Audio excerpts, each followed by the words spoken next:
Stallone has just left Australia after his run-in with customs when suspected bodybuilding drugs were found in his luggage.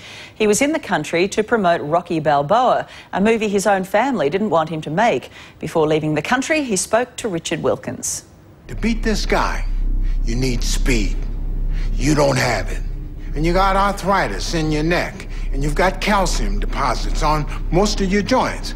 So what we'll be calling on is good old-fashioned blunt force trauma.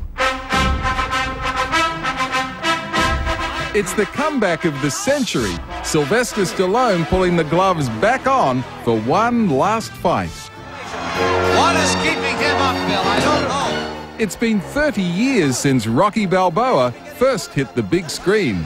Now he's taking us back to where it all began. I felt like, I'm coming back to some old battlefield and reminiscing.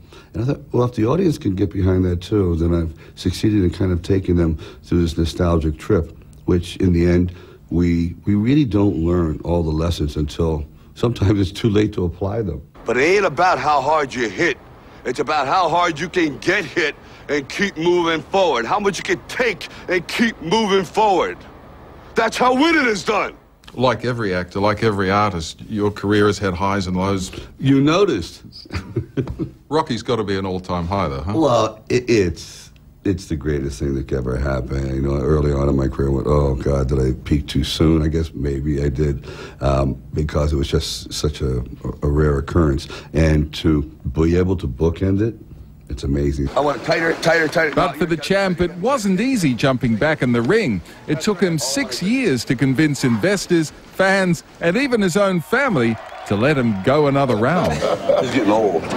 My wife is crying hysterically. My children are going, no, don't do it, please. No more bad movies. I know, but I got to try this. I mean, if we don't get that many shots, kids, and if I made a few mistakes, but everyone's fantasy, and I think that goes for all of us, is if we could just go back and try to fix one thing in our life, and you may not be able to, but you want the opportunity. Don't you care what people think? Doesn't it bother you that people are making you out to be a joke and that I'm going to be included in that? Having you as a dad must be a blast. I think it's easier for girls and boys. Boys have that kind of like, they want to cross swords with their father a little bit, and how to, like in the movie, standing in their shadow, and I go through that. And that speech in the film is very biographical. I've done it many times. I'm coming to get you.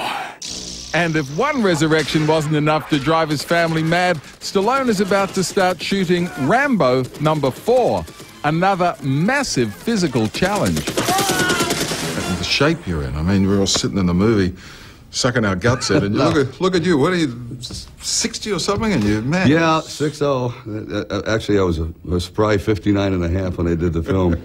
And I said, oh, but it was crazy. It was crazy. And while Sly has never publicly admitted having a little chemical help to maintain his incredible physique, questions were raised when he had a run-in with Australian Customs on Friday night. I just made a mistake. Customs are just doing their job. But despite his rocky trip down under, Stallone is just happy to be bringing the Italian stallion back to Australian cinemas. It's been a long time since I've had anything I'm proud of, too. And Australia has been very, very loyal. They've been good to me. Sometimes when I didn't deserve it, some of the films that weren't good, I thought, this would be a good one. Richard Wilkins there with Sylvester Stallone, and Rocky Balboa opens around the country on Thursday. I'll be